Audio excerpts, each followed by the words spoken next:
Hello everyone, thanks for watching your favorite YouTube channel IELTS Plaza. Welcome back in another video. तो आज की इस listening की practice जरूर से कर लेना जो एक्चुअल एग्जाम में आई हुई लिसनिंग है। आपको पता ही होगा रेगुलर बेसिस पर हमारा जो चैनल है वो मॉर्निंग के टाइम एक्चुअल एग्जाम की रियल एग्जाम की जो लिसनिंग होती है वो अपलोड करते हैं। इससे क्या होगा कि आपका जो बैंड स्कोर है वो लिसनिंग में काफ़ी ज़्यादा इंक्रीज हो सकता है रियल एग्जाम में, क्योंकि आपको सेम लेवल की जो लिसनिंग है वो आपके रियल एग्जाम में भी देखने को मिल सकती है। और अगर आपको सेम लेवल की रीडिंग की प्रैक्टिस करनी है तो आप हमारे चैनल को सब्सक्राइब कर सकते हैं। रीडिंग का मटेरियल आपको फ्री में दिया जाएगा और उसमें से रीडिंग आपकी रिपीट भी हो सकती है। रीडिंग का जो मटेरियल है आपको हमारे टेलीग्राम चैनल पर दिया जाएगा। तो इस लिसनिंग की प्रैक्टिस करना और अपना जो स्कोर है कमेंट सेक्शन में जरूर से शेयर करना और चैनल को सब्सक्राइब करना बिल्कुल भी ना भूलना। Thank you so much. This is the IELTS listening test. You will hear a number of different recordings and you will have to answer questions on what you hear. There will be time for you to read the instructions and questions, and you will have a chance to check your work. All the recordings will be played once only. The test is in 4 parts. At the end of the test, you will be given 10 minutes to transfer your answers to the answer sheet. Now turn to part 1.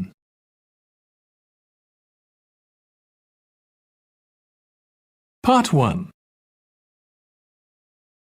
You will hear a man called David asking for information about how to place an advertisement for selling his laptop and other items. First, you'll have some time to look at questions 1 to 5.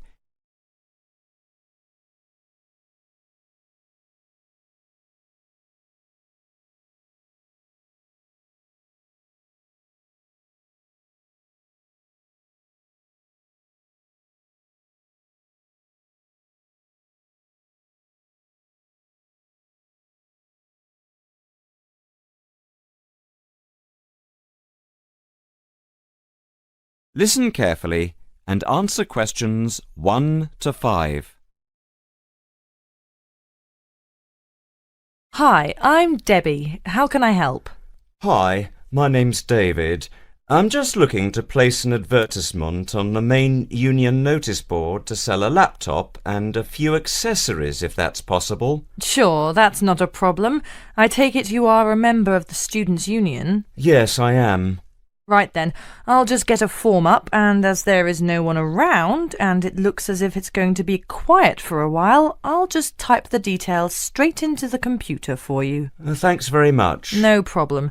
Shall we just title it Laptop for Sale? Yeah, OK. Can you describe it generally?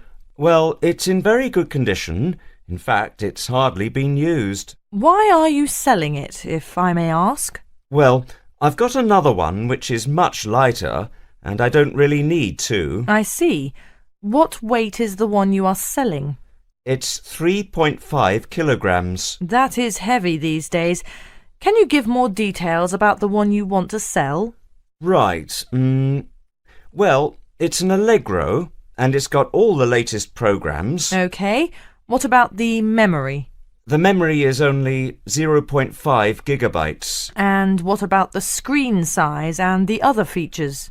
Well, the screen is, let's see, it's 37.5 centimeters with a standard size keyboard and a touchpad, but I've got a cordless mouse that I can put in with it if necessary.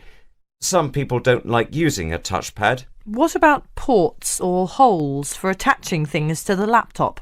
It's got 2 ports. More modern laptops have more than 2 ports for all the extra attachments. They do. Let's see what else is important.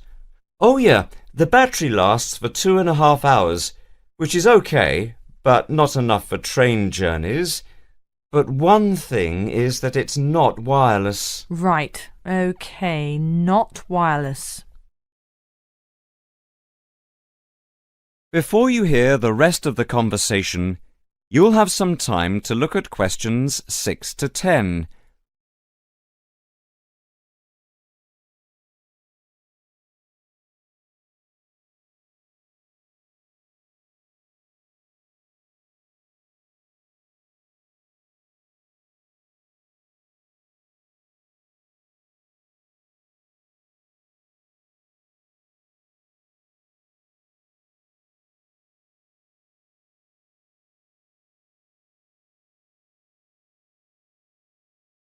Now listen and answer questions 6 to 10.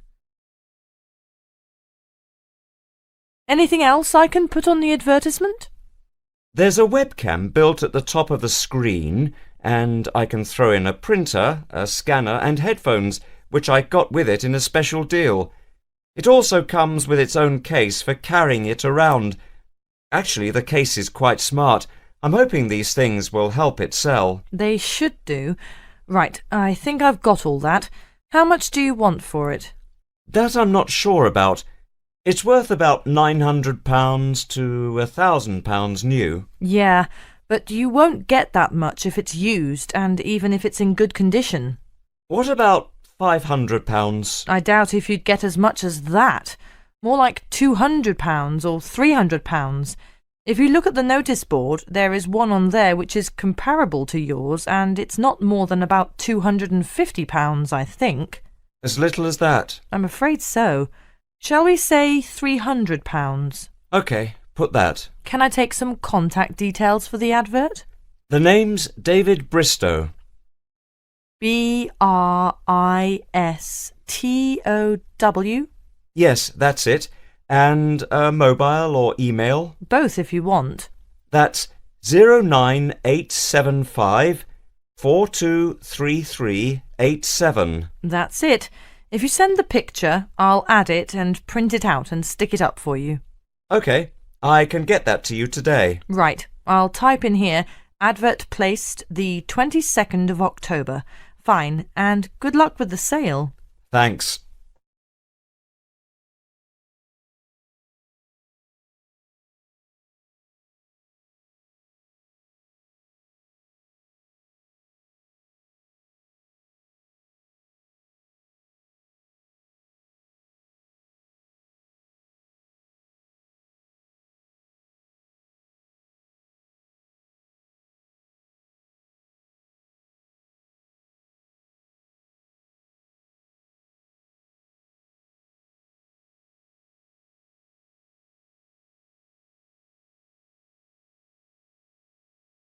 That is the end of part 1. You now have 1 minute to check your answers to part 1.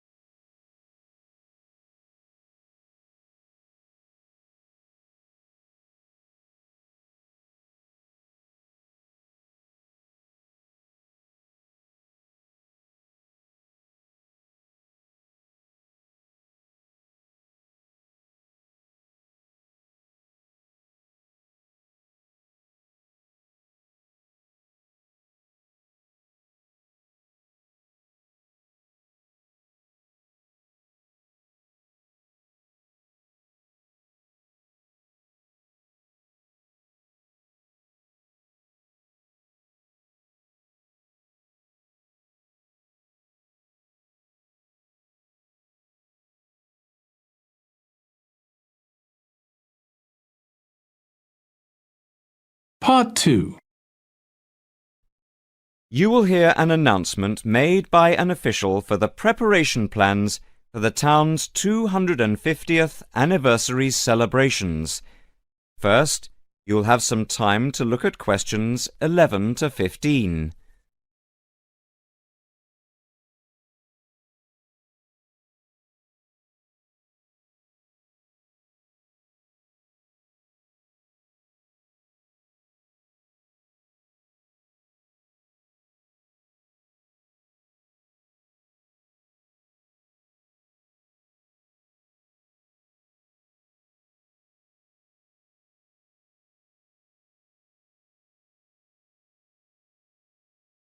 Now listen carefully and answer questions 11 to 15.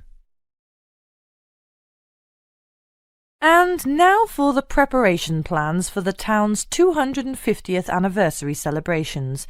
We are going to follow the same system we had last year, but with a few changes to increase the party spirit. First of all, this time we are going to make the concert on the beach open to everyone without charge. This is because we have been given money by the council for the celebration, And also because last year we had so many problems with keeping people out who had not paid. And on top of this, people will not have to pay for refreshments either, as these are being donated. Right now, we are going to divide into 4 teams. The first one, the beach team, will be responsible for cleaning up the beach on the Saturday morning, picking up litter, bottles, plastic bags, wood, and anything else that's lying around. Everyone is meeting at the beach shop at 8 a.m. It's an early start, but we want to give everywhere a good, thorough clean. We have had permission from the council to close the beach to get it ready for the anniversary celebration on Sunday. The second team will be responsible for setting out seating in the square for the speeches and prize giving. Again, an early start is preferable, but the vans with the seats can't be there until 9 a.m. So shall we say that everyone should meet at the village hall at 9:30? Starting then will allow extra time if the vans are late. Before you hear the rest of the talk, you will have some time to look at questions 16 to 20.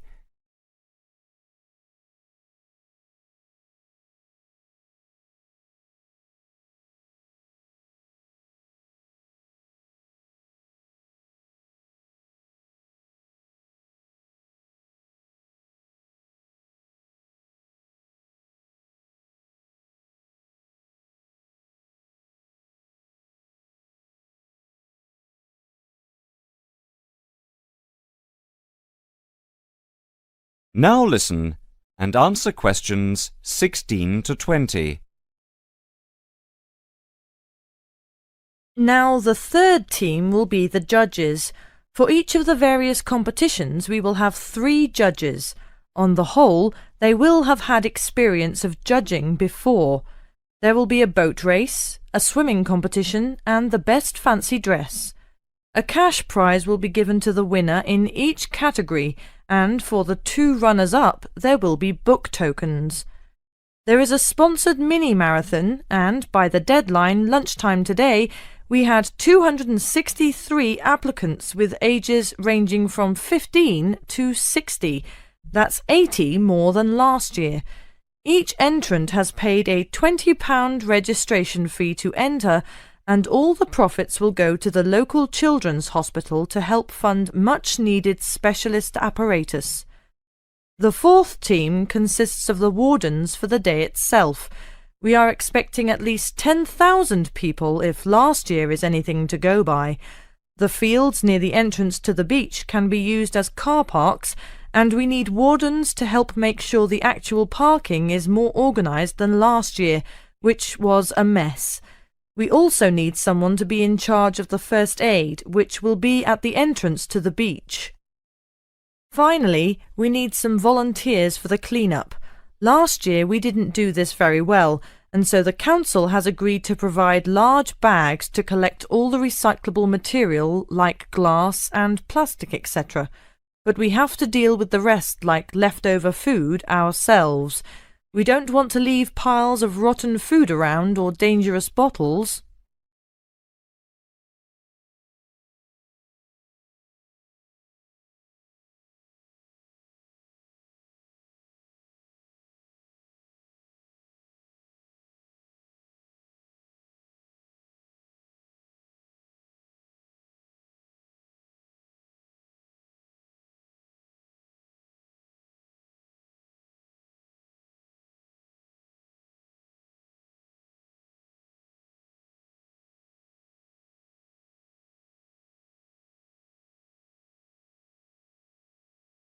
That is the end of part 2. You now have 30 seconds to check your answers to part 2.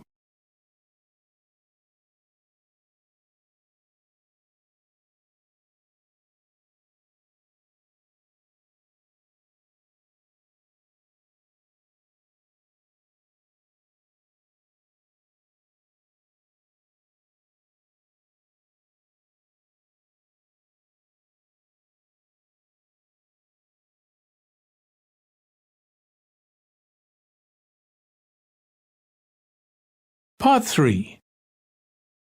You will hear a tutor and a student discussing a research project. First, you'll have some time to look at questions 21 to 26.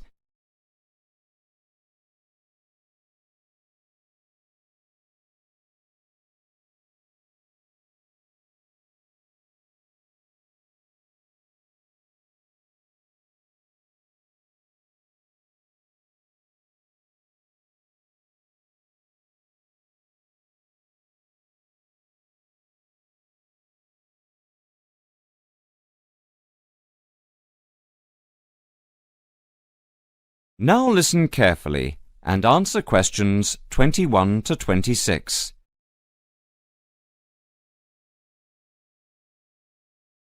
OK, is everyone ready? Over the past 2 weeks, we've been listening to different students giving a presentation on their research projects. So, for this morning's session, I'd like to invite Susan to take the floor. For my project, I looked at different types of study techniques and tried to ascertain what students' opinions of the different methods were. I began with lectures because, of course, they're something we're all familiar with. Now, the problem with lectures is that you have to sit and listen for quite a long time, sometimes maybe as much as 1 hour. Yet people's average concentration span is only about 20 minutes. This means, of course, within the first half an hour, most people actually stop listening. Not consciously, of course, but you know what it's like. Your mind tends to, well, kind of wander. You start thinking about what you're going to have for dinner or about the party you attended last night. So I wanted to know what the most effective method of taking down all the important points was. Susan, if I may interrupt you, what's your strategy for listening to lectures? Personally, I always record the lectures. That way you can listen to the lecture again afterwards and make really good notes. In fact, I know a lot of people who use this method. Yet surprisingly, when I talked to students, they felt that it wasn't such a good method because the quality of the recording is often very poor. So quite a few preferred to listen for the main points and take notes. Some even used a form of shorthand, abbreviations and symbols, that sort of thing. Although everyone agreed that the best way to approach lectures was to do the required reading beforehand. That way it makes the lecture a lot easier to understand because you already know something about the topic. Could you tell us something about how students approach their assignments? Essays, reports, that sort of thing? Actually, when it came to assignments, people were divided on the issue of essay plans. Some thought it was a good method of planning. Others, didn't think so. Generally, though, most students didn't really express much of an opinion. Brainstorming, however, was different. Just sitting down and thinking of as many ideas as you can. Just about everyone said it was a really good method of preparing to write an assignment, especially if they got together in groups. This, they said, was by far the best method because it helped them to really analyse the issues. Discussing ideas was the same. In fact, many respondents claimed they often got together with friends for the purpose of discussing ideas, even if they weren't preparing an assignment. They said it helped them to understand the lectures better and, surprisingly enough, get better grades in their exams. Now, reading, like lectures, is a necessary part of student life, and we all know how much time we spend with our head buried deep in a book. But what exactly is the best way to read? Well, I discovered that hardly anyone tries to read the whole book or even whole chapters, but skim reading came out a real favourite. The majority of students I spoke to, in fact, found this to be a really effective technique because it saved lots of time and it meant they could absorb far more knowledge this way. Before you hear the rest of the conversation, you'll have some time to look at questions 27 to 30.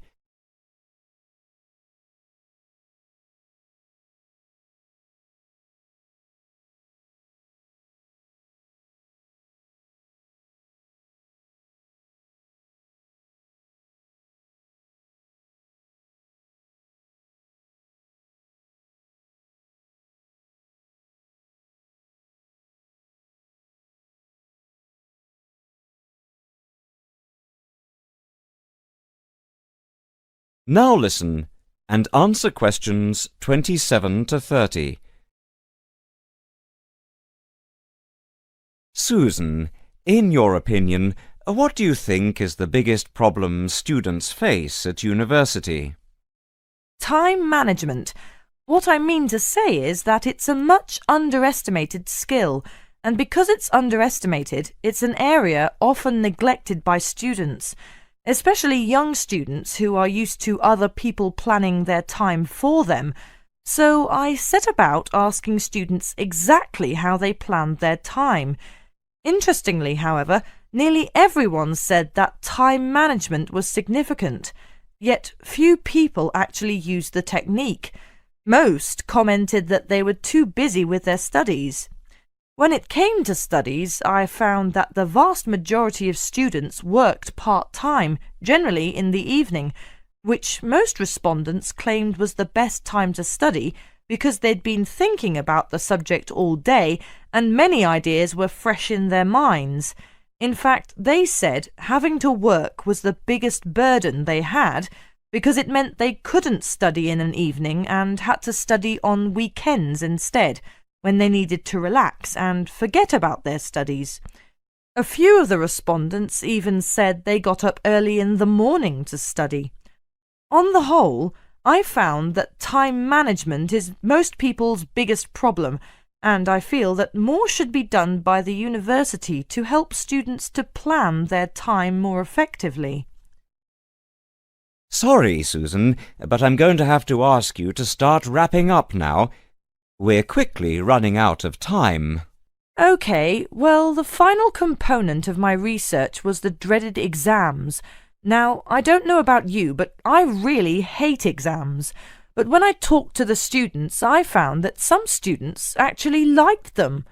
They were very much in the minority, though, and most students preferred not to have them. I was, of course, interested to learn just how students prepare for their midterm and end-of-term exams, and here people were evenly divided on the issue. I found that most of the younger students preferred to cram. That is to say, they'd spend many hours just before the exam trying to learn as much as possible. Some even said they stayed up all night and never went to bed.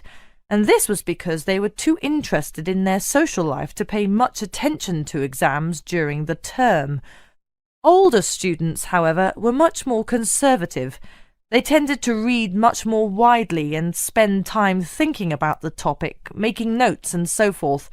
They did revise, of course, but they rarely spent time cramming. Cramming, they said, is of no use because you only remember the information for the duration of the exam and forget it afterwards.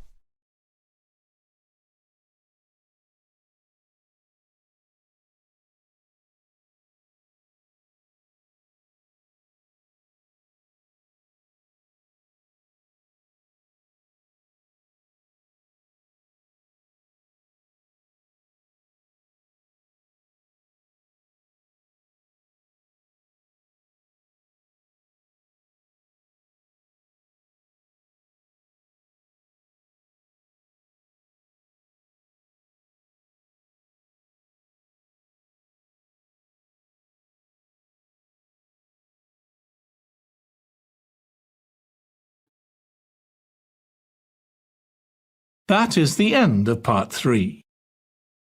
You now have 30 seconds to check your answers to part 3.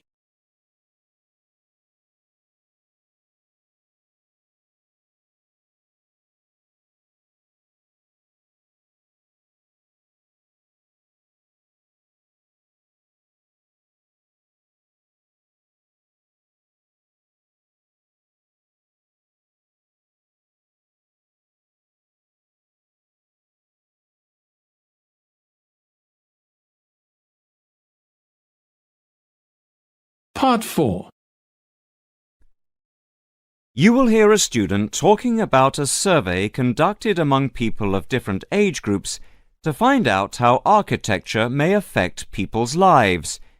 First, you'll have some time to look at questions 31 to 40.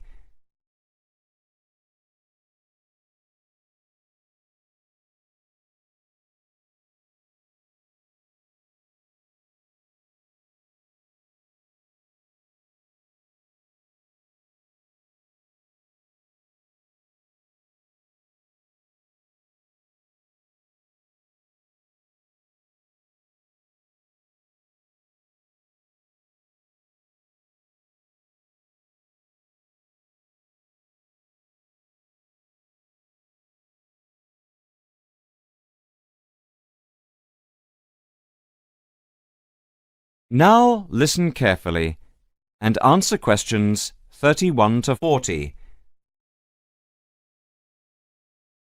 My group has been doing a project on the importance of architecture in people's lives and whether it has any impact on the lives of people in general.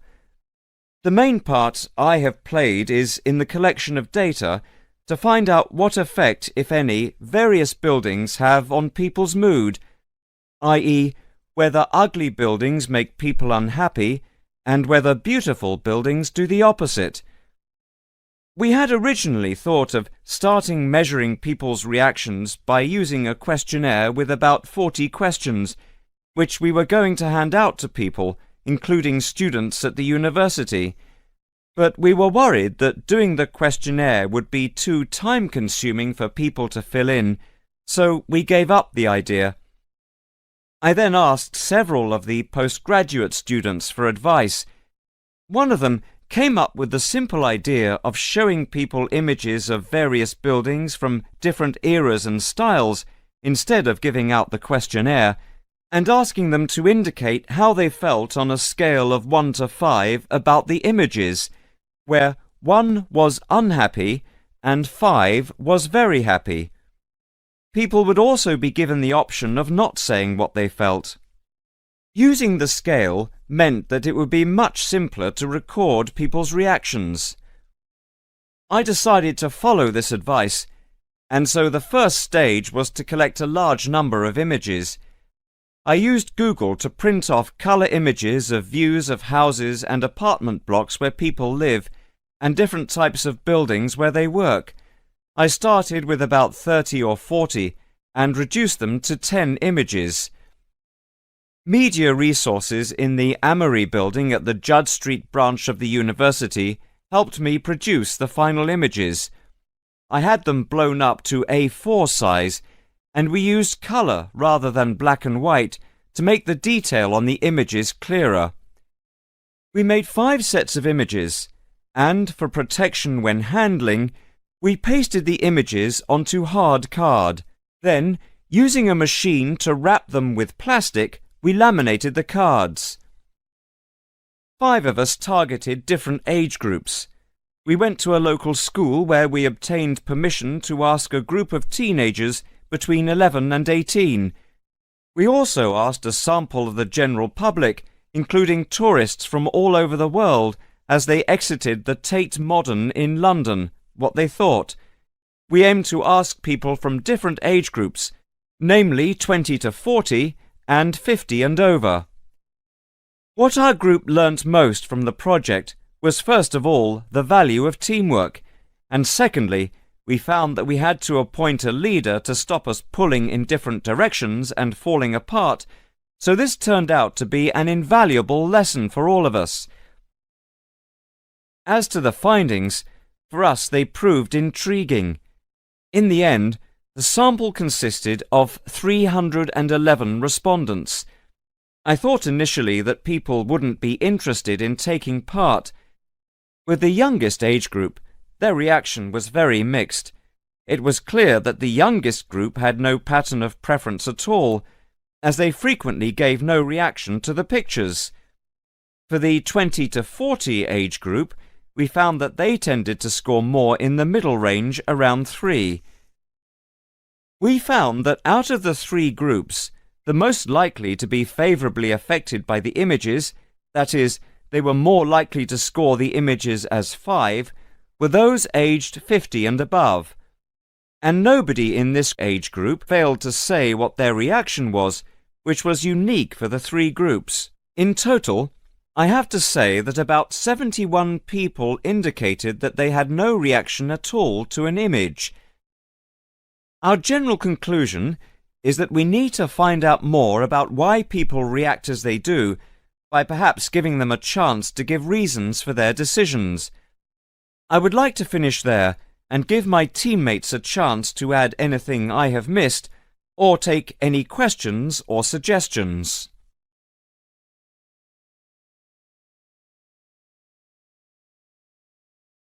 That is the end of part 4.